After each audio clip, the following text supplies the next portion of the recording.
It's Thursday, October 2nd, 2025. Please ignore the sirens outside. This is Ashton Ellett. We're here with another installment of the Senate Staff Oral History Project, sponsored by the Richard B. Russell Library at the University of Georgia. I'm here in Washington, D.C. with Amanda Maddox. Originally from coastal Georgia, she earned her bachelor's degree in broadcast journalism from the University of Georgia's Grady School of Journalism and Mass Communications. She first served on Capitol Hill as a press intern for Senator Saxby Chambliss, before serving stints in the House of Representatives in the offices of Nan Hayworth of New York, Jeff Denham of California, and Austin Scott of Georgia, before finally joining Senator Johnny Isakson's staff, first in the personal office and then the Senate Veterans Affairs Committee, which Senator Isakson chaired. She's currently Managing Director of Plus Communications, a full-service firm specializing in bipartisan public affairs, strategic communications, and advertising campaigns. Amanda, thank you so much for taking some time this morning. A beautiful, cool, crisp Washington, D.C. fall morning to talk about your time working on the Hill. Yeah, it's great to be here. So tell me about, you grew up on coastal Georgia. We don't get too many coastal Georgia folks in the population is slowly but surely shifted to Atlanta and the metro area. But you're a South Georgia, coastal Georgia. Proudly South Georgian, yes. I can hear it. It. Exactly. I've been up here for 15 years and the accent has gone nowhere. I was born in Tifton, spent early years in Tifton. It's where my mom and my sister and my mom's side of the family are. And then my dad's job with Bank of America took us all around to a brief stint in North Carolina, but we ended on the Atlantic coast in, when I was in third grade, whatever that maths out. So was he always Bank of America, or was he Citizens and when it was no, he was CNS? At CNS in Tifton, and then Bank of figured. America, and then North Carolina, Bank of America, and then he's now with a small... He's an old school banker. Yeah, exactly. He's with a small community bank now. Okay. In St. Simons. Well, that's nice. Yeah. That's nice. So, growing up, you moved around. How did you get interested in politics? It's a funny story. It's actually through my dad, who's the political junkie of the family. I wasn't interested in politics. I took a speech communications class on political debate for one of my electives in college and got bitten.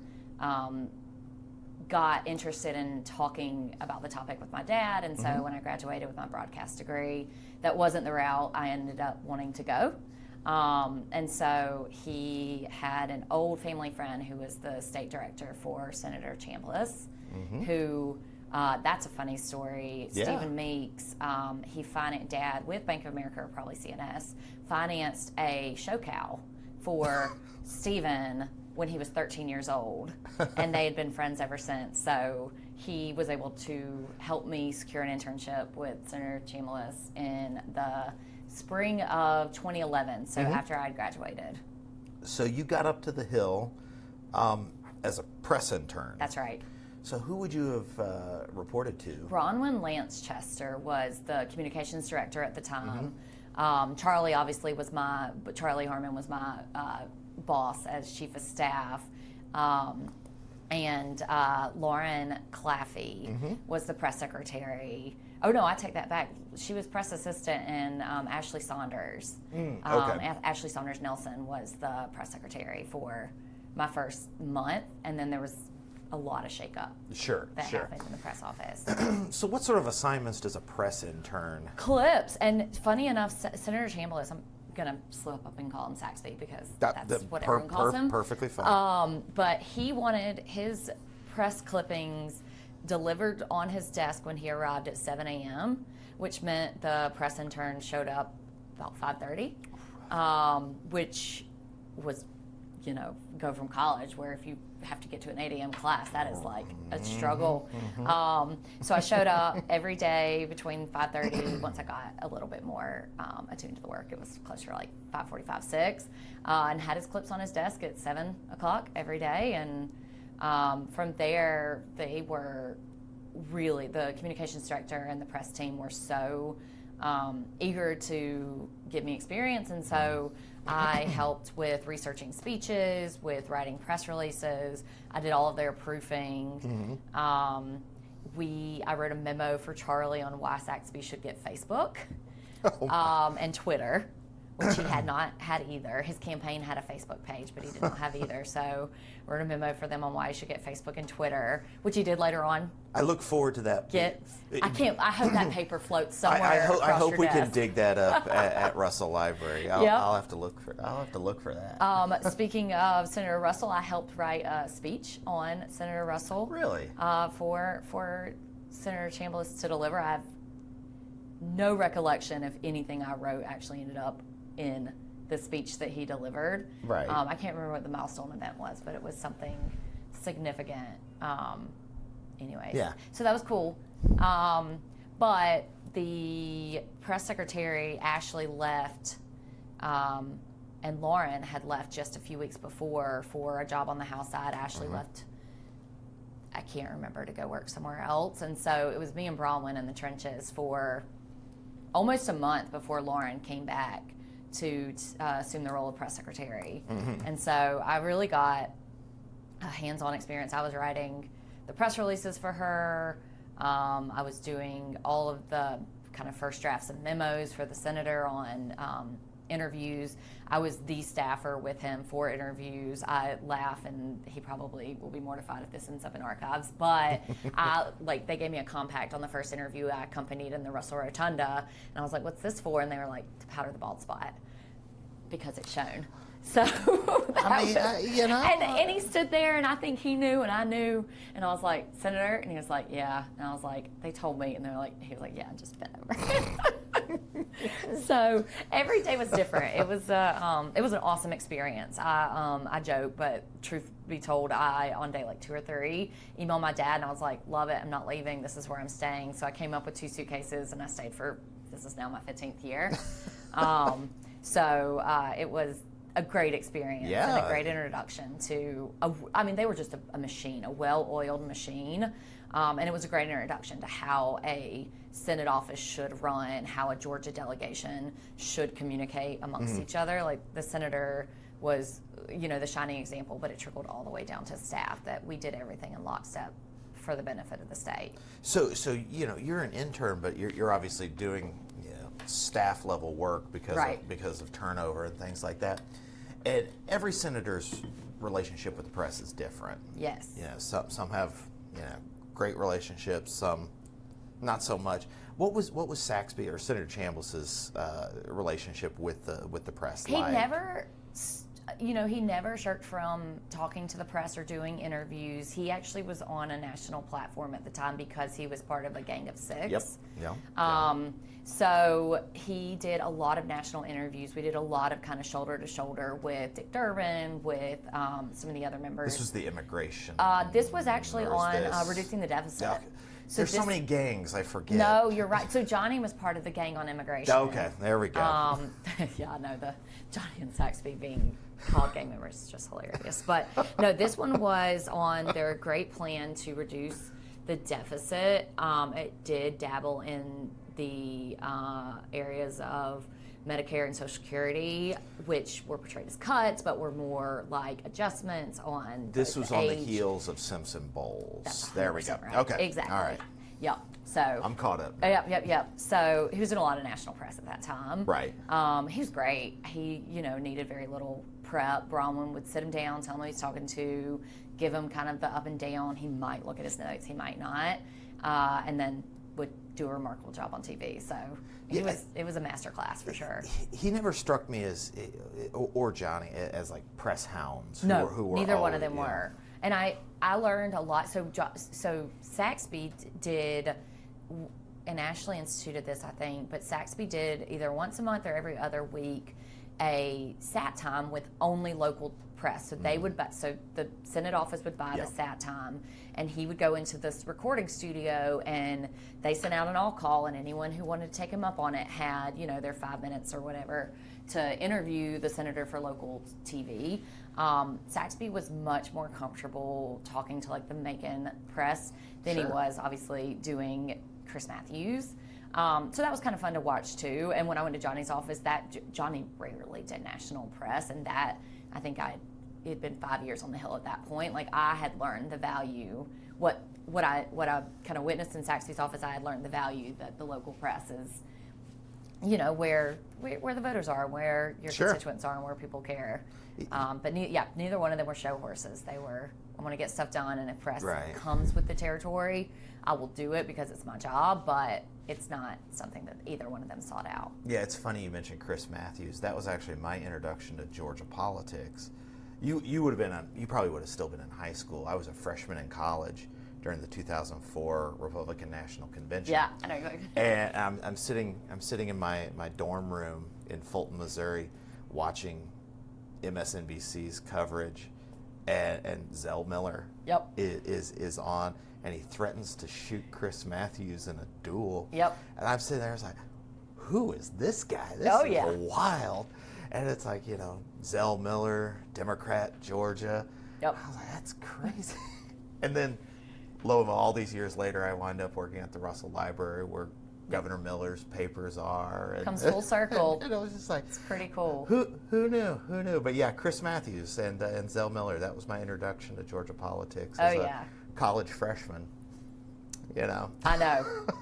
And here you still are. That's right. Did not scare you That's away. right. That's right. That's a great thing about Georgia. We've got characters like Zell, A lot of and characters, Saxby, yeah. and Johnny, and Sam Nunn, Herman Talmadge, Yeah. Richard Russell. It's been a whole scene. Yeah. So, tell me about your transition from you're an intern, so obviously you need a full-time job, and Exactly. that comes in the house. Yep. So, what were your feelings about going over to the house side, or were you just so excited to get an actual paycheck? Yes. I was sad to leave the Senate. I am Sure. a self-declared Senate snob. I don't think I knew that until I went over to the House. Mm-hmm. But so I went to work for I like where this is going. Yeah, I went over to work for a freshman member of the 2010 class, and so this would have been April of 2011. So she had been in office for 4 or 5 months. And her communications director was a seasoned Capitol Hill veteran. He'd been on the Hill for more than a decade. Oh, wow. He had just finished the cycle at NRCC, came back to work for the Congresswoman, but he was done. Like, he was doing her a favor. He was getting her set 10 up. years on the Hill is... Yeah. So it was interesting. I mean, New York politics are bananas. It is corrupt. It is cruel. It is just a world that I was not prepared for.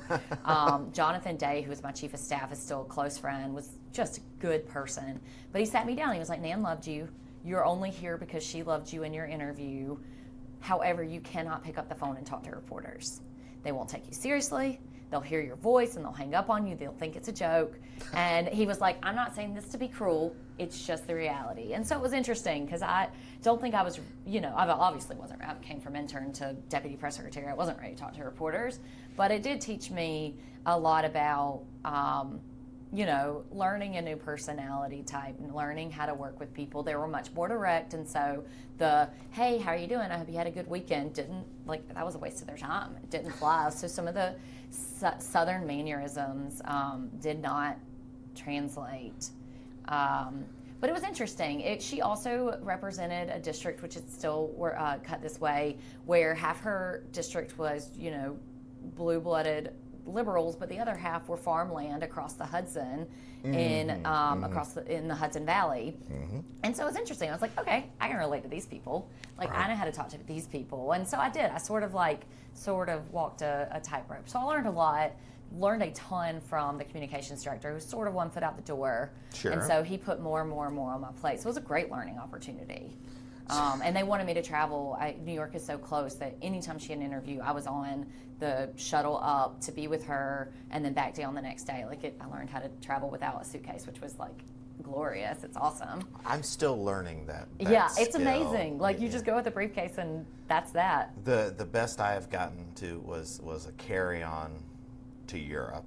That's impressive. That was, as a guy, it's a little easier. Oh yeah, no, I exclusively travel with carry-on. Yeah, it's too dicey. I love the folks at Delta, but sometimes you don't know. That's right. No, and totally also agree. just waiting at the baggage claim. 100%. Nobody wants. I like to be in control of. There you go. Everything. There you My go. destiny. Yes, it was interesting. Yeah. It was learning a new district. It was learning the ropes, learning how to be a press person. And so I was fortunate when my communications director left, I got promoted. Yeah. And to be honest with you, our district director was not a savory character. He was the corruption of New York politics, and so it was sort of, I don't know, once I got entrenched in the inner politics of the office, I realized it wasn't a place I wanted to spend a long time. Okay. This is a funny story for a different day, but I got a call from a reporter on Christmas Eve.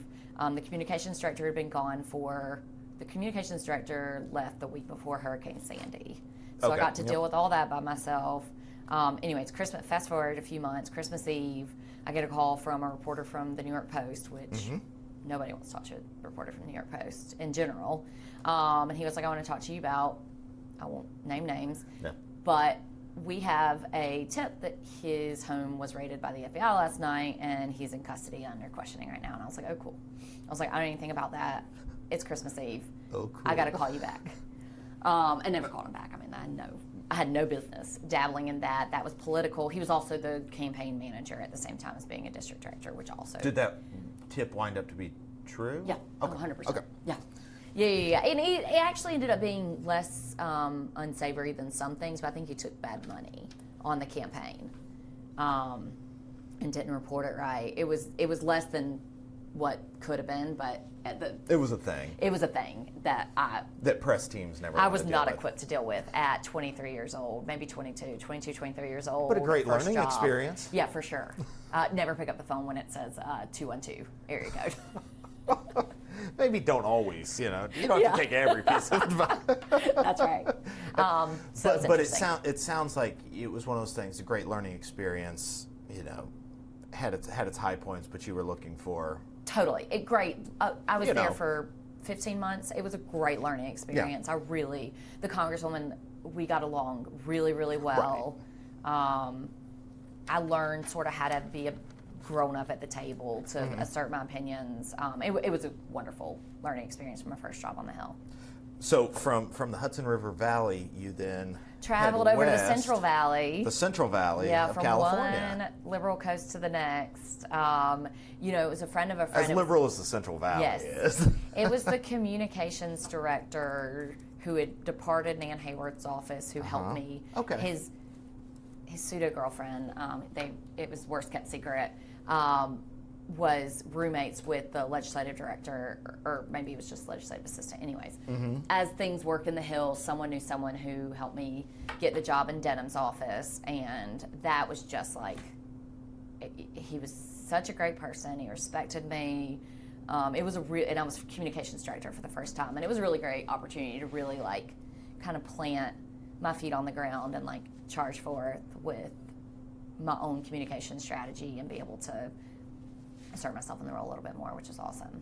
How did the work compare to, you mentioned the New York press? So that's right. So, and Nan was a show horse. She loved the media. She was the GOP's darling because she was a female and she was a doctor. There was a lot of payroll tax, but also the doctor tax. There was a lot of issue areas that she was a subject matter expert in at the time.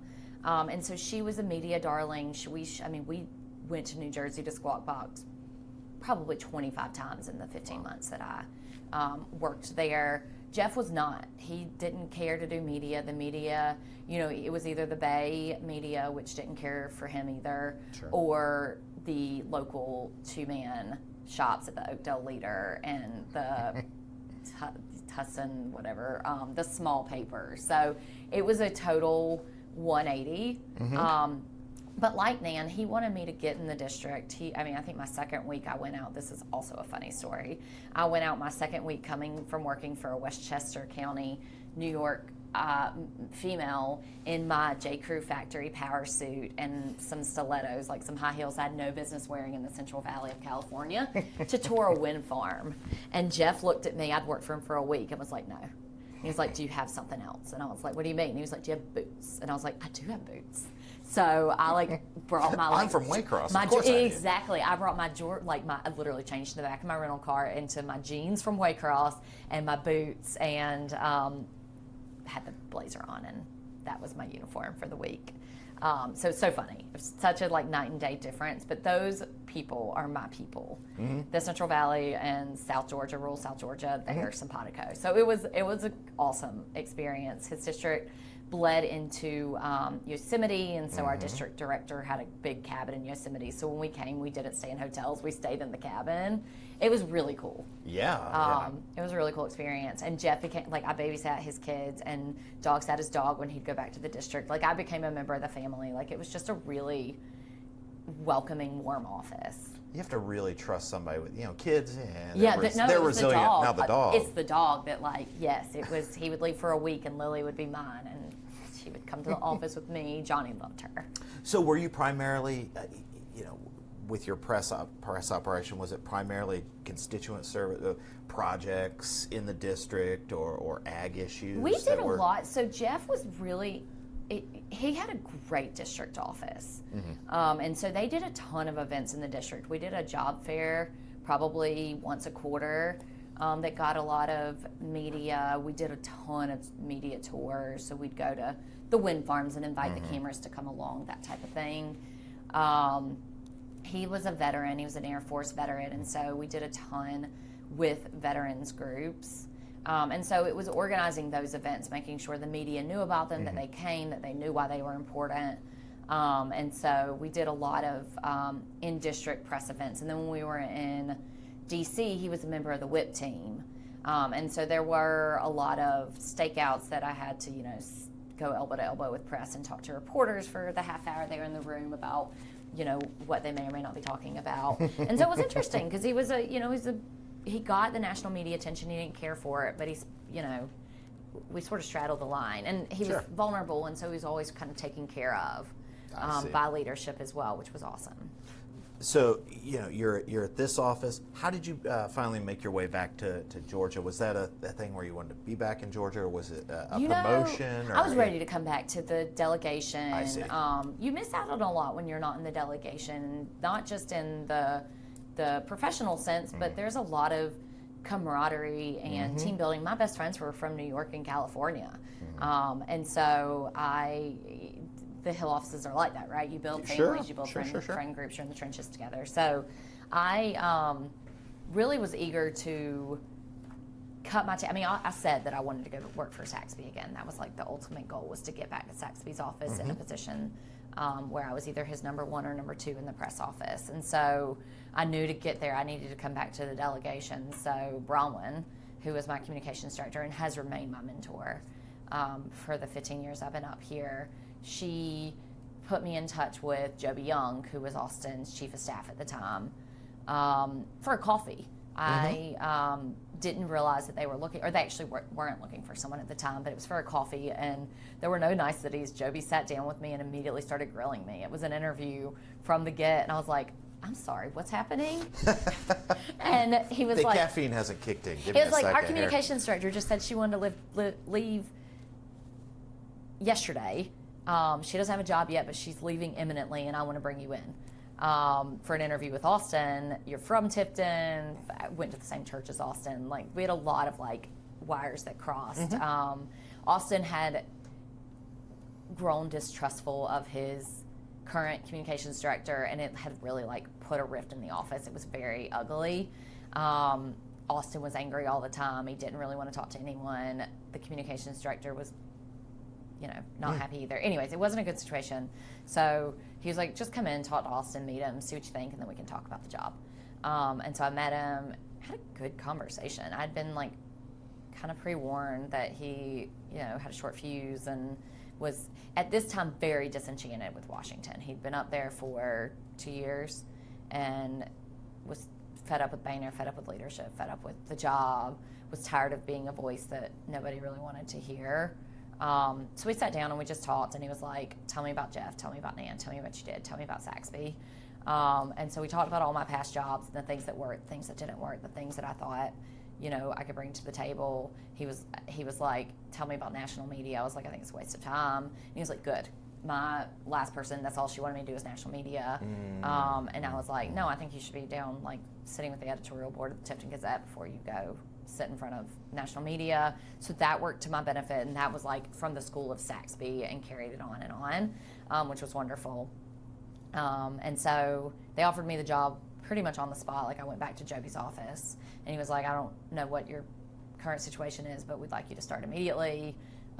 Anyway, so I think it took me a month to get over there. Sure. But it was a really good move. I was only there for me and Mary D, who was his scheduler and moved up through the ranks through that time, are still like best friends. We argue. She says 7 months, I say 5 months, and so it's probably somewhere in the middle. So it was a very short stint in Austin's office, but it was a really great reimmersion into the Georgia delegation. Was it? Did it take you some time to readjust, or was it like no? It was like riding a bike. Yeah. Exactly. I mean, there's no place like home. I knew the district. He immediately warmed up to me and trusted me, and so like there was no getting to know one another, which I think really worked to our advantage.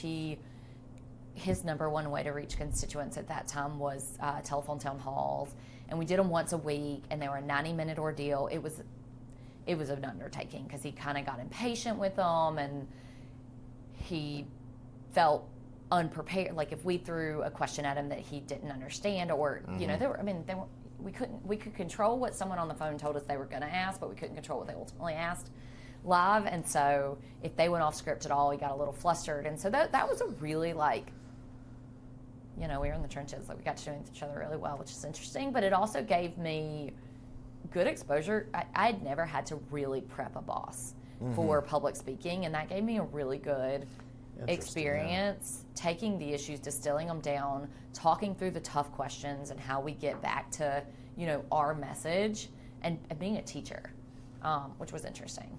And how did Representative Scott take that instruction? Really well. Good. It was a lot of trial and error, but I think we got like in lockstep pretty quickly, because I wasn't trying to give him the Washington canned answers, like the stuff that conference would send down. They'd send talking points on the issue of the day. Like we'd throw them in the garbage. Which was more for national precisely press. Yes, throw them in the garbage. We'd go with what he wanted to say. We'd find a happy medium, and so he was happy with that. Okay, so it sounds like depending on the time, 5, 6, 7 months. It sounds like what you came in to right the ship. Yep. And then precisely. So did you know that at the time? No, or was this an opportunity that just arose? No, I never would have left. Okay. So like I told you, my goal was always to come back to Saxby's office, be his communications director, and get back to the Senate. And I told Joby that from the first coffee/interview. I told Austin that when we sat down. And so Joan Kirchner, who is Johnny's chief, put out an all-call to the Georgia chiefs and said, our press secretary is leaving, Chris is leaving, I need someone who can come in and fill the role of both press secretary and communications director. So it can't be a newbie, it can't be someone who has to learn, because she was communications director. I was going to say, she was communications succeeding director Joan at the time. is, holy shit. that's a big... Yes. Biggest blessing of my whole entire life. Like she today is like who I say I've learned from. Until then, I was just faking it till I made it. Joan is really good. I don't know if I'd agree with that. I sat in the master class. No, there's a lot of like trial and error and being like, I think I could do this, and then getting in the room and doing it and saying, okay, yeah, I can do this. Yeah. But there's no like formal onboarding. There's no training. There's no learning. Which is a great. It's a hard truth that you do this all the time with UGA students and folks who want to intern on the Hill 100%. or over at Delta Hall. And part of this whole project is to let people know there is not one path to the Hill or government service. Everybody comes from someplace different. No, I coach and mentor from my experiences, which aren't unique to the Hill. I mean, everyone goes through a similar sort of tumultuous up climb. So, so Joby came to me and he was like, I know you and Austin have this good thing going. You like have really helped us like repair some rifts in the office, but I can't not tell you about this. Would you be interested in interviewing in Johnny Isaacson's office for a press secretary role? And I was like, shit, yes. Like, of course I would. Like, that's what I've always wanted to do. But I don't want to appear disloyal, because at that time he was my fourth office in 4 years. I was like, I'm really worried about appearing disloyal. And he was like, I'm going to vouch for you. I'm going to tell Joan, like, I came for you. I don't want to lose you, but they would be remiss not to talk to you. And so it was like, he took that one, you know, took that one from me and talked to Austin about it. Austin was like, Amanda said in her interview with me that's where she wanted to go, and Johnny is a great guy. Like, I want to replace Johnny when he retires, is what he told me. And so it would be great to have her in the office. And so he was supportive from day one, which is really shocking to everyone. So anyways, it just, the cards stacked up in my favor. Everything, sorry, am I muffling my, yeah. The cards. You're a comms person. I know, I totally am. You totally knew exactly I know, what I like hit doing. the wire. I was like, oh, I know exactly how to do what this. I was doing. Yeah. Anyways, so sat down with Joan. The first question she asked was like, why are you leaving Austin's office so quickly? Like, this makes me fear that you're just going to come here and then move on to the next thing. And I was like, no, this is where I want to be. This is what I want to be doing. I don't want to keep moving. It's not fun to keep moving. But these are, and I, you know, kind of laid out. And obviously, Saxby at this time had already announced that he was retiring. Actually, no. I took the job and he announced it the next month. And I was like, Bronwyn. She was like, I didn't know. I would have told you if I had known, but she didn't know.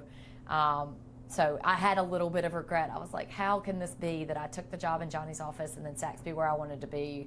But it actually worked out so well. Like, I get chills thinking about how well it worked out. And like, Johnny and I were best friends by the end. Like, it just was such a great relationship. Everything worked out, and learning from Joan, masterclass.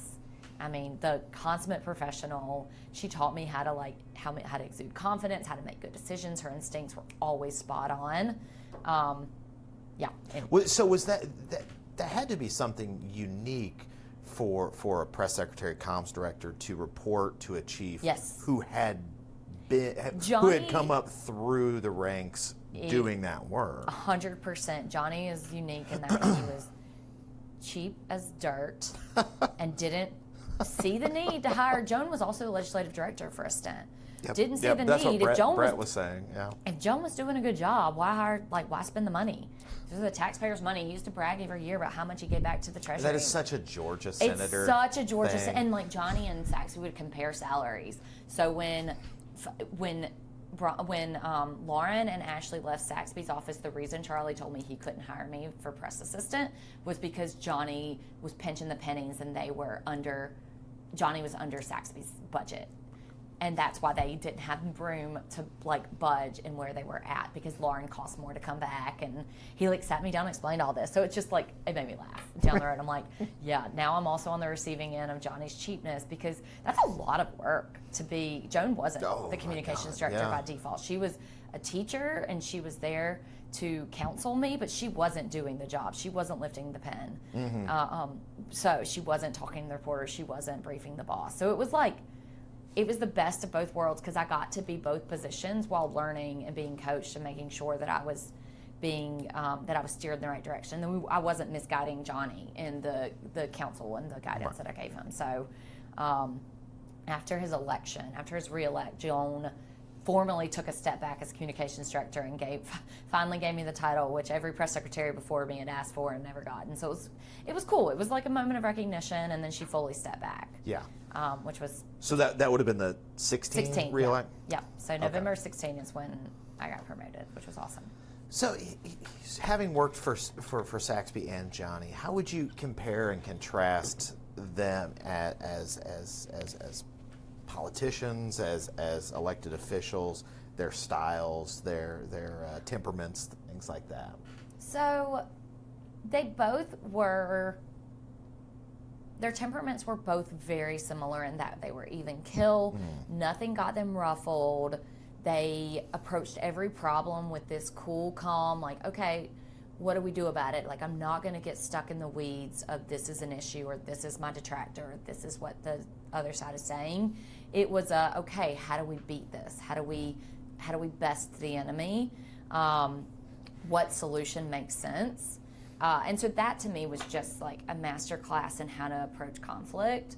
And that, I mean, you know, both of them had a very strongly bipartisan approach, despite the fact that Georgia was pretty solidly red. In fact, when I started with Saxby, that was the Rhino era where everyone called him the Republican in name only, and so he didn't care. He didn't try and beat it. He didn't try and like out Tea Party the Tea Party. He did not try and run right. He stayed true to who he was, which was so interesting. And then by the time Johnny came around, he could do no wrong. He had earned the chops that he had earned his chops. He was able to kind of speak his truth, speak his instincts to power in a way that people stopped and listened. And so both of their temperaments, I think Saxby had to work harder to win people over. Mm-hmm. To Johnny, it came very, very naturally. Would be probably the biggest difference. Johnny was a natural orator. Saxby was a South Georgia country boy. He wasn't. He was a lawyer, but that wasn't like his favorite thing to do. And so, we'd write scripted speeches, and Saxby would get him down to the floor and read from the paper, and then Johnny would come up and just deliver an oration of it could be on Richard B. Russell's the naming of the library, whatever, and they made it sound like it was the biggest moment in the world. Johnny would in his delivery. No notes, which I later learned was because he has a photographic memory, or I assume, because you would give him a piece of paper, and I would put the 10 points I thought he ought to get across. He would read it once, put it aside, and then in that speech, Tuck Schumacher was telling me the same literally thing. Yeah. Hear him. Tuck said the same thing. From verbatim from the paper, would weave my points into this beautiful speech in a way that I couldn't have written a speech as well, and would just deliver it with. So it wasn't that he didn't need coaching or he didn't need the points or didn't use them. He didn't need them. He could probably do it without me, but I like to think that it was team effort. But it was so he's reading it. He just then gives this great speech. Yeah, Chuck Schumer, I'm sure, agrees. Everyone would agree. The man just, still trap mom. Mm-hmm. So, how did the running of the offices compare? You were only at Saxby's office for a little bit as an intern, but you've got an office, Charlie Harmon. Yep. And then Joan. Yep. Carr. Totally different. Charlie was so much more, I think, embedded in the day-to-day. Charlie was in Saxby's office all of the time. Joan wasn't. Joan kept her space. Mm-hmm. When she needed an audience with Johnny, he looked up and listened. He knew there was something they needed to discuss, and it was pretty serious. Charlie was at most of the dinners, at most of the lunches, at most of the things. Joan let the staff do a lot more of that. So I would say it was a little bit more of a hands-off approach. And then Joan moved to Georgia a few years in, not a few years, a year or so into my tenure in Johnny's office. And so then just the proximity was lesser so at that rate. But I think Charlie just loved it and wanted to be in it. And him and Saxby were close. And so they made decisions together. So that was different. Charlie was also Joan was a staffer. She, was the communications director, was the legislative director. So I would say she was so much more read into the day-to-day of what the staff's comings and goings and doings and priorities were. Whereas Charlie, swooped in. He'd spend, an hour in the press office every now and again and say, what's going on? What do we have going on? How are we going to deal with this? But he really wasn't as involved in, the day-to-day that I could see from the press office. He could have been, in the legislative office while we were missing him in the press office. But it was different. Saxby would do the same thing. Saxby would come and just sit on Bronwyn's desk and, shoot the shit and figure out, okay, this is going to be a problem. What are we going to do about it? So they both kind of had a similar demeanor in that respect. So when Joan went back to Georgia, was that when Trey sort of... Yes, it must have been. So I think Joan was back in Georgia, and Trey was going to move up to Georgia, and then Sally, his wife, found out she was pregnant. It was too bad. We're staying in Georgia. And so they both traveled for the last 3 years, 4 years, so it's 2017, so the last 2 years. So tell me, your press, your communications, walk me through that period of time when Johnny gets the diagnosis for Parkinson's disease. And obviously being transparent with the Yep. voters and the constituents. What was that process like? Which is, I mean, just a life-altering issue for him. That's right. Obviously, but a political issue for you, the office. Yep. Walk me through that. So that was Joan, all Joan. She worked with the family, and she worked with Johnny, and she worked with the doctors, and told it. So he got diagnosed in 2012 and did not disclose until 2015. But he was still at a very, very early stage of his Parkinson's, and so if you didn't know, you wouldn't know. But because he was up and getting ready to announce, maybe it was 24. No, it was 2015. It was June 2015, June 10th, 2015. He and Joan sat down and said, if you're going to disclose, we have to do it right. And so she orchestrated the whole announcement so beautifully. I learned so much from this, but essentially for months leading up to the announcement, she sat down with his doctors, she sat down with his physical therapist, she sat down with the family and put together every question the public, the voters, and the press would ever need to know about what was happening. Not just about Johnny's diagnosis, but about the disease. She read every book known to man, and wrote a beautiful statement from the doctor, wrote a beautiful statement from Johnny, wrote a tremendous FAQ that I inherited and got to roll out. But it was a master class in how to deal with crisis. It's nice when you know about the crisis and no one else does, and so you have time to plan and prepare. But that was a master class in how to roll it out. And so about 10 days before, they call me into Johnny's office. It's me, Joan, and Johnny, and he tells me. And he tells me he's going to announce it, and he's like, but Joan has it all figured out. Talk to her. He was like, but I want you to ask me questions. Like, I want you, Amanda, my staffer, my friend, like, to ask me questions and not think about how to handle this. You and Joan can work that out later. Yeah. And so I got to ask him, what does this mean? What does your prognosis mean? Are you still running? That was my first question. I think my next question. This is a real West Wing season 2 thing. True. With Bartlett and the Emmett. Yeah, and so we did. He answered anything. I didn't have a ton of questions. I was just like, are you okay? What do your doctors say about your prognosis and how quickly it will progress? I don't know. I don't have exposure with anyone with Parkinson's. I couldn't have told you that you had Parkinson's. What are your symptoms? So we did. We just talked about it. And I was like, how do you feel about announcing it? Are you scared? Are you worried that this is going to disqualify you? Are you worried about what this means for your future? And I asked him, I was like, are you sure you want to run again? And he was like, I'm so locked in. I think he said, Amanda, if I don't do this, I don't know what else I would do. And I was in. I was like, okay, we're rolling. Like, I trusted him explicitly at that time. And so then we talked about, his comfortability in talking about it. He was like, I'll talk to anyone about it. He was like, this is such a weight off my shoulders. He was I like, can imagine. and so that's what he said. He was like, I'm point. so relieved to finally be talking about it that I'll talk to anybody you want. I have nothing to hide. And so that was really nice. And so then I went into Joan's office, which was right next door. And then she gave me the paper. She said, everything you need is done, but I need you to tell Marie, who was our deputy press secretary at the time, I need you to have that conversation with her, and then the three of us will come together. She was like, you tell her, and the three of us will come together and hash out a plan for rollout.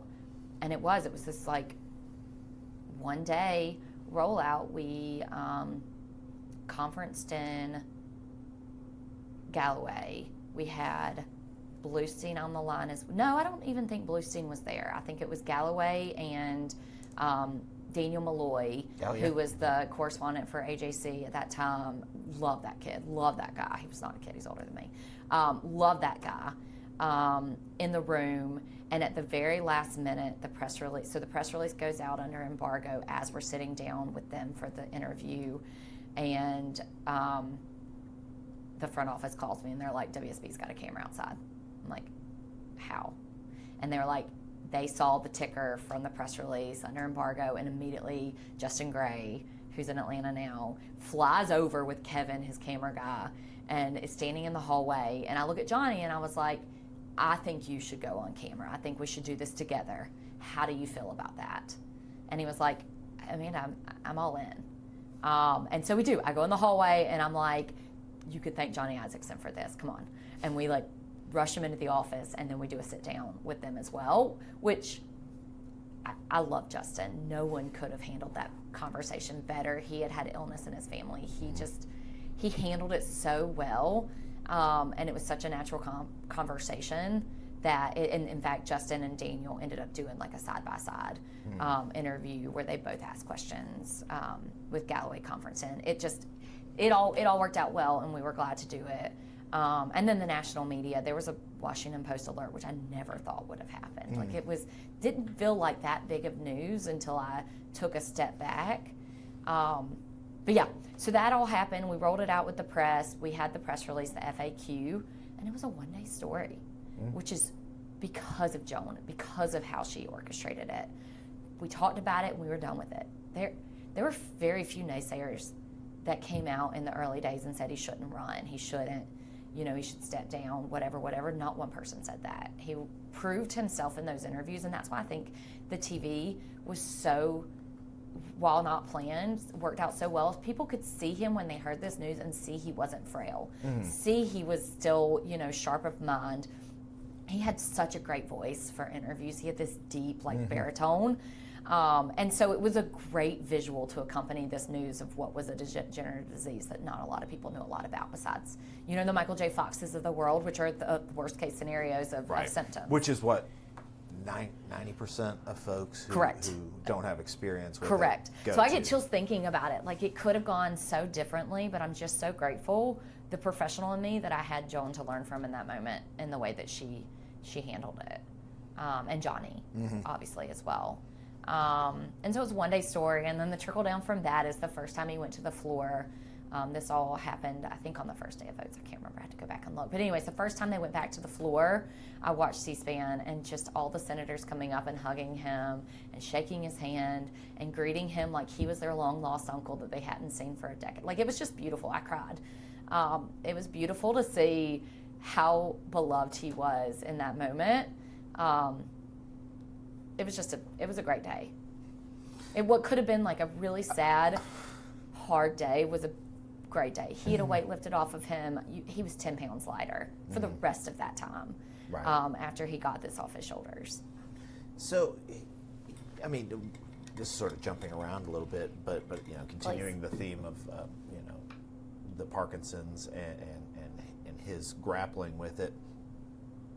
Walk me through the process of when it finally did get to So be sad. too much. So he had back surgery. He had back surgery after his reelect. He was in pain all through his reelect. He could barely stand for more than a couple of minutes. He had arthritis of his spine. He had no spine, basically. It had deteriorated. And so he had a surgery, and with all back surgeries, which I learned later, it's a 50-50. Like, the best surgeons in the world can't promise it's going to fix everything or anything. Moving parts. And so the surgery itself, I don't know, but something about the surgery or the recovery and the stress of it triggered his Parkinson's and progressed him far more than he had by that time. That would have been 2017, far more than it was 2017, far more than the 5 years leading up to it since diagnosis ever had. And so it did. It became harder after back. So he, after back surgery, was in a chair and on a cane because of the recovery, and then left the chair and the cane. But the back surgery just never really put him back on his feet fully. And then the Parkinson's symptoms sort of started to take over. And so it was this, nasty, evil convergence of the two that for a while he wasn't in the chair and he wasn't on the cane, but became very unstable. And his symptoms became more pronounced. The shuffle, he was so slow. And then we started to learn, like, his forte was the walk and talk. That's how he got so much done. But because what Parkinson's does is kind of close your brain to everything around you. And so he had to concentrate so hard on opening up his walls, like that's part of the physical therapy, that if you used his brain power for a conversation on policy or on the thing he had to do, he couldn't focus on the wall, and it stopped him in his tracks. He couldn't physically walk and do both. And so it changed the way that he operated, and it changed the way we as staff adapted to his new, disabilities. And so we did a lot more like staff briefings sitting down in his office. We instituted like a staff time where everyone came in and in a line, like went through our issues, and that was that. And then as his press person, it also post-Trump, the world of the kind of media and the Hills relationship with members changed drastically, which I could give a 90-minute like speech on that, because I got to watch the evolution, and it's not a positive in my opinion. But you had the like Monty Rajus of the world who went from Politico, like putting recorders in people's faces, to being hired by CNN. And he was like, this tactic works. You get money sound bites. We're going to bring cameras into the fold. And that was really hard for Johnny to adapt to, because reporters wanted to walk and talk, and a senator's time is valuable. He's already slow, and he cannot physically walk and talk. And so I started accompanying him everywhere for press management, but also because I had been with him through all these phases of his Parkinson's. I knew what he needed, and I could see what worked well for him. And so I could, help him decide like what was worthy of stopping his progression, like walking to talk to a reporter. I could help him, or I could take up the conversation with the reporter while he continued walking, and we followed behind. So it became this shadow relationship that really brought us closely together, especially we either shut down or had some like Midnight Vote series where he was in a wheelchair and no chiefs were here, and so it was me and him on the floor, me and him kind of wheeling him around. So before he did not want a body man. He had a driver, but he did not want like someone who was his keeper, and so it ended up being me for a little while until we realized it was a horrible use of my time. He needed both. He needed someone when the press were like active to be there for him, but he needed someone who could help him navigate the press corps in the Hill. So it was interesting. We grew really close. Like that was like one of my favorite times. He was struggling, but it was really like wonderful to be there for him. That's not, to go from, spending your life career operating one way to what you just described. Sounds like it could be incredibly frustrating. He hated it. Okay. Oh, he resisted it until he physically couldn't. And then we had, like, when he was confined to the chair, actually he didn't even come back in a chair. It was the physical laboring of going from a VA committee hearing to a floor vote, and then back to the VA committee hearing, and then to the office for a meeting. The city blocks that were required for travel to get from place to place to do his job is when he finally agreed to the chair. And it wasn't because he needed it. It was but he was just terrified of being in a chair and never getting out of it. And this was 2017, 2018. So it was before, he wasn't fully in a chair until summer of 2019 fully. And at that time they just physically, the back surgery didn't work. He was faltering. He was in pain all of the time. Anyway, so that was when he was resisting it, but he had no choice. He was very frustrated by it. What was the timing of the retirement announcement? So he announced in August. Okay. He announced in August of 2019 and had 6 months before his retirement, and he made that decision either that week or the week before. I was brought in the week before. It was very similar to Parkinson's.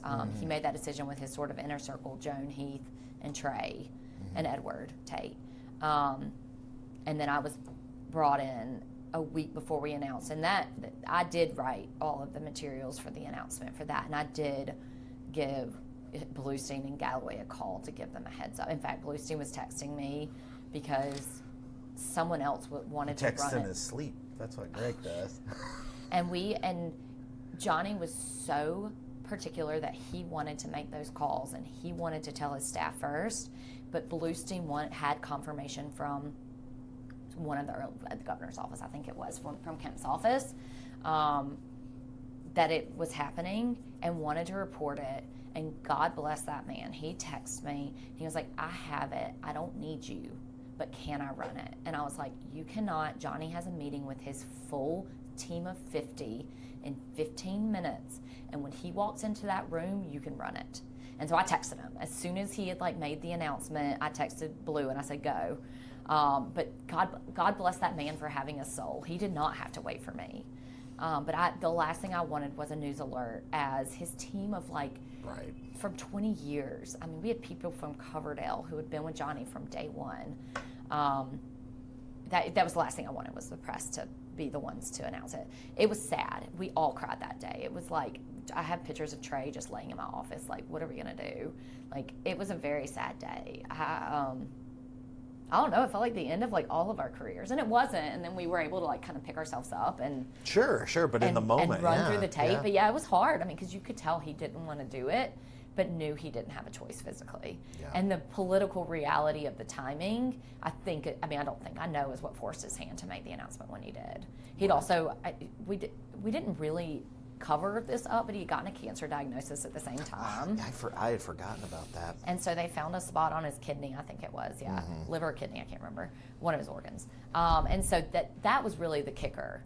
He could have powered through the pain and the Parkinson's, but he couldn't take more time away from his family if he was dying from cancer. Like, that was he didn't know at that time, and it turned out that wasn't an issue, but he was like, that was the straw that broke. He was like, this is the right decision for the state and for my family. So this is an incredibly difficult thing for you as a staffer, but as a person, who has a great relationship with their boss, who's a friend. But at the same time, you're a young professional on Capitol Hill who needs a paycheck, and your boss is leaving. So how did you and the other staff, what was that process like? There was some drop off. Yeah. We were lucky because Trump was in the administration, and so there were a ton of jobs to be had in the Republican Party at that time. And so the people who had, paid their dues and maybe weren't going anywhere, they dropped off. But I would say that was all like the lower level staff. Everyone in the upper levels, maybe Brett is the exception. He did leave. Everyone stuck around. We ran through the tape. I was never going to leave. I didn't care if I didn't have a job in January, and I didn't have a job in January. Like, that was no question for me. Like, Johnny was, we had developed a really close personal relationship and professional relationship. We had no chiefs in D.C., and so I saw, John and Trey would probably disagree with this, but I saw myself as a de facto, like, sitting interim chief when they weren't here. Johnny came to me for decisions. We worked things through together. And so I wasn't leaving him in his hour of need when he had provided so many opportunities for me. So there was no question about that. And I think a lot of the team felt that way. He treated us like family from day one. Even the most annoying of staffers, or the worst of staffers, he treated like family. We were this dysfunctional family. And so there was no question about it. And then I made it my job to cement his legacy in the ways that I could. At the day after, I had a yellow legal pad in his Atlanta office and started to write down what I saw as his legacy and conceptualize this project. It ended up taking a 5-part series, but I wanted to put it in writing. I wanted to do interviews, and I wanted to put together videos that he could see to see how much people appreciated him, but then also that Georgians could see how much he had contributed, because he never took credit for any of the things he did. And I wanted people to appreciate how much he did for the state. So that became my life's mission for the next 6 months. And it was a full-time job. But it was beautiful. It was awesome. It was such a cool opportunity. I got to sit down with almost every single senator in the Senate, past and present, and do these, 60-minute interviews like you're doing, and talk about Johnny, my favorite subject, like their favorite subject. And to me, learning how beloved he was from even Rish, not a warm person. Sorry, Inhofe, not Rish. Rish, yes, but Inhofe from Oklahoma, who is not a warm and fuzzy person, talked about how Johnny and Diane were basically a member of their family. It was beautiful. So it was such a cool opportunity, and the Republican conference led by Barrasso at the time basically gave us 2 staffers to run the project from a production standpoint. And so they traveled with us to Georgia, they traveled with us to Colorado, they traveled with us on his trip to Normandy. He led a delegation in June to Normandy. They traveled. No, it was June, and they did go. June would make sense. No, it is, for Normandy. Yeah. Yes, I thought that was part of the Legacy project. I think that was just a happy accident that the same crew had gone with Barrasso to the Norm. It was, yes. I just, the dates slipped up on me, but yes, you're right. So we were able to use footage for that. It was just incredible to be able to like memorialize. In fact, if you haven't seen it, I can send it to you. Yes, please. I mean, we would obviously want to. Y'all have them. Okay. Like I gave y'all like terabytes of footage when we were leaving office from all of these interviews, but I also have them for my own like safekeeping. So if for some reason you don't have them, you should have them because check. it's you know, we talked to Enzi, who died not long after. There are just some really cool, great conversations with people like Patty Murray. She cried. Like, it was crazy. It was awesome. So anyways, we cemented his legacy in that way. So that was sort of my last hurrah for him, was I wanted him to see how much people appreciate it. And then, God, we worked on his, you know, final address, which he never, in the 6 years I worked for him, wanted me to write him a speech until then. And then he was like, I want to get this right. I want to make sure I remember everybody. I want to make sure that, like, what we talk about. And it was also it was very tumultuous in the Trump era. Yeah. In fact, we should, before we leave, talk about the John McCain speech. But the closing remarks, incorporating John Lewis into that, incorporating, you know, the divisiveness of politics and the Trump factor without, you know, stating the obvious. Mm-hmm. It was important to him, and so that was a very time-consuming project. He had also, you know, he gave speeches when we asked him to give speeches, but he wasn't a show horse. He was a workhorse. So when he spoke, people listened. When he spoke out in conference, people listened. And so the Trump stuff was hard for him because reporters were literally carrying around printed pieces of paper with tweets saying, respond to this. And Johnny was like, it's not my job. Like, it's not what I'm here to do. For the early days before they got smart to the old senator's tactics of saying, I don't have Twitter, I don't know what you're talking about. He would say, like, what are you talking about, the little birdie? But the John McCain stuff was tough. Yeah. He and John butted heads. I mean, everyone butted heads with Senator McCain. Senator McCain was a rebel-rouser. Like, he was a tough dude. But they butted heads on some VA issues. The senator from Arizona hated the VA. He hated the way it was run. He didn't agree. He did not want to give them any more power and money and authority than they had because he thought that it was, you know, a waste and they would only further dig themselves in the ground and whatever. Like, principled. Yeah. But stubborn as hell. So he and Johnny butted heads on this giant package of legislation that basically, instead of trying to take multiple pieces of legislation to the floor, Johnny as chairman sat down with Blumenthal and said, these are the things that have to get fixed. These are the things that are broken. And they put together the Veterans Care Act. That's what it was. And McCain was like, nope, fuck it, not going to pass it. And so Johnny had to work with him and hold his hand and really like. That was probably a direct quote. 100%. Yeah. It was worse than that. And so Johnny was like, one of the concessions that he made to McCain was, I'm going to bring you in for an audience with the VA secretary, and you can air your grievances. I think it was McDonough at the time. I don't even think this was. I think it was McDonough at the time because we were ranking member. No, it wasn't. It was definitely Shulkin. Anyways, he gave him the long and short of all of his feelings. John McCain's like pent-up rage came out on this poor man and all of his staff. It wasn't McDonough, it was Shulkin, because Shulkin was scared. And gave him, like, you know, his peace of mind, but then let off his hold, and the package of legislation went through and was quite transformative. But through all that, Trump and McCain, you know, had been trading their jabs, and Johnny heard as he was flying up about Trump's comments about McCain being a coward. And he calls me from the car, and he's like, tell me what I don't know. I've seen a headline, but I haven't read. And so I did. I gave him the whole readout. I said, this is the, trading of barbs. This is what Trump said. This is the full context of his remarks. It's not okay. I do think you should address it. But we should talk about how, because we don't want to put you in the crosshairs of Trump either. And so Johnny was like, you're right. Because he called me and he was like, I'm going to the floor. I'm ready to make a speech. Like, give the cloakroom a heads up. I'm coming. I'm going to speak out.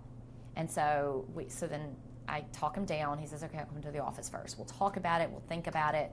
We'll find a way to like walk that tightrope, but I'm going to defend John McCain and I'm going to speak out against this wrongdoing. And so I sound the alarms. I'm like, Joan, you need to be here. Joan was actually flying up later that day, so she couldn't be there. I was like, you need to be on the phone. You need to find a way to like call in. This is like going to take his full kitchen cabinet. So we do. We stand around waiting for it. He always walked in the door of the office that I sat in. I had this like wall of TVs. Mm-hmm. One of them was on C-SPAN. And by God, I see that slow-ass man come shuffling in. And I'm like, because when he walks in through doors, because doors are one of his like were one of his one of his like setbacks on the Parkinson's, because anything that confined him, his brain just like shut down, was like cannot pass. So you could see his little head pop in, and then you could see him start shuffling in. And I was like, here we go. He does. And so I like wait for a second. I'm like, maybe he's just going to like take the temperature of others. He did this all the time. Like when he was early, he would go to the cloakroom and just chit chat. And I was like, maybe he's going to take the temperature of others. So I like watch on TV. I'm just literally holding my breath. And then I hear the senator from Georgia is recognized. I'm like, shit. So I go running. I mean, reporters are like staked all around the Capitol at this time. It's when members are starting to come in for votes. So I like go run. I mean, it is like probably 6 city blocks to get to the Capitol. Maybe that's an exaggeration. It felt like it. And I go running. One, because I wanted to hear what he had to say, but two, I wanted to be there with him when he got like converged on post-speech, because I knew it was going to be bad. So I missed probably the first couple minutes, but I was on the floor when that's become sort of a confessional, like the speech he had never given, always wanted to give, but a confessional of his own service. And not that he took a cop out, he went in the direction a lot of people did, but that he had always lived with the guilt of joining the Air National Guard, so he didn't have to serve in Vietnam, and so he never saw combat and never left the country.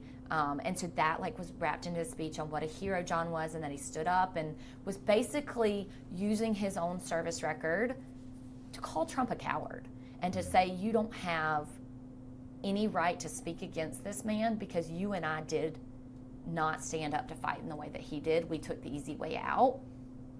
But it was a condemnation of Trump. Like, everyone knew it. Every reporter who watched it knew it. Every human being who watched it knew it. And it was like, you could hear a pin drop when that speech was done. And Johnny, we like huddled in the cloakroom, and I was like, I don't think you should talk to reporters. I think you let your speech stand on its own. You said what needed to be said. It was beautiful. I was really scared. I was like, he's going to get the ugly tweet. He's going to get like all the backlash. We're going to get the MAGA hate, and it's going to be awful. I was worried how it would be received, or how the man in the Oval Office is going to receive it. Anyway, so I sit down and I tell him, I say, like, I think you let the speech stand on its own. I think you tell reporters I said what needed to be said and keep walking. And by God, if the man didn't listen to me for the first time ever, he never ever stopped. If a reporter wanted to ask him a question, he always stopped and talked to them. And he did. And he said, I said what needed to be said. I recommend you go back and listen to my speech. And we kept walking and went back to the office. And it was just like, I mean, my heart was in my throat. Again, another weight was lifted off of him, because he had finally, I mean, it had been months and months of him sort of like walking this gray area of wanting to call out Trump, but not being politically in a spot to do it, not wanting to put other people in a bad position. If he was the one to do it, say your senator from Georgia did it, Purdue, what do you say? Like, that was always on his mind. And we just sat, and it was just like, okay. And then we get back to the office, and the staff, like, they didn't applaud, but they could have. Like, that's the reception. And he got a lot of like positive feedback from it, and a lot of respect from members from both sides of the aisle. I think in conference it was brought up. Anyways, John McCain never said a damn word to him about it. I mean, he was really sick at this point. He wasn't coming back. But it was a moment where I was really proud of him. I was proud to be, I had a front row to history, but it was also the first time that a Republican, I mean, it was before Jeff Flake, it was before Republicans were speaking out against Trump, and I was like, good job, boss. Like, you did it, and you did it in a way where you made it, not about Trump, but about the principle of the issue, and it was beautiful. Well, I know we have to wrap up. Yeah, sorry, I could go on. I could do this for hours. Well, we can, we can arrange that. We can definitely arrange that. I'll come back. No, I feel like we have so many stories. So you've already touched on what we lost Johnny almost 4 years ago. And you spent that time with his colleagues, trying to, capture their thoughts while he was still with us. What do you think his legacy will be, or how you hope he's remembered? It's really hard. I think his legacy will always be veterans. I think he did some really transformative work in his last years, and he had that perch. But I want his legacy, and I think his legacy will be, and I am committed to and working with Jordan and Spia to really make this Johnny Isaacson civility curriculum a part of the learnings of future students who come through the political science college, because I do think his ability to agree without being disagreeable, honestly, this got a national spotlight. It made me think of Johnny so much when Charlie Kirk was assassinated, because we all took a step back and talked about how divisive political conversations have gotten, how violent they've gotten. And to me, the legacy that Johnny leaves is his ability to agree without disagreeing, his ability to meet people in the middle and not get 100% of what he wanted, to work in a bipartisan manner, to treat people with kindness. That package doesn't exist right now. And to me, that's his legacy, and that's what a legacy is. Nothing if you don't do something with it. And it's why I'm so, dug into, and in fact, I have the privilege of spending 8 weeks with University of Georgia students through their summer program. And if I don't weave in some Johnnyisms into every day of my curriculum, I'm doing something wrong. I think we all need to teach what he laid before us as his legacy, because we have to teach the next generation that whatever this era that we have lived in the late teens of the 2000s, isn't the status quo. It can't stand. We can't go down this path any further, and they are the change makers. We're not stuck. We don't have to keep getting worse and worse in our dialogue and our lack of civility. They can be the difference. And so to me, that's his legacy, and I'm so bought into University of Georgia trying to cement that into the next generation of our political leaders. So I love that he was outspoken about his Parkinson's. I love what the university has done in terms of research. But to me, his approach to civility and the way he treated people and his effectiveness as a leader because of it is his legacy. I think that's a fantastic way to leave it.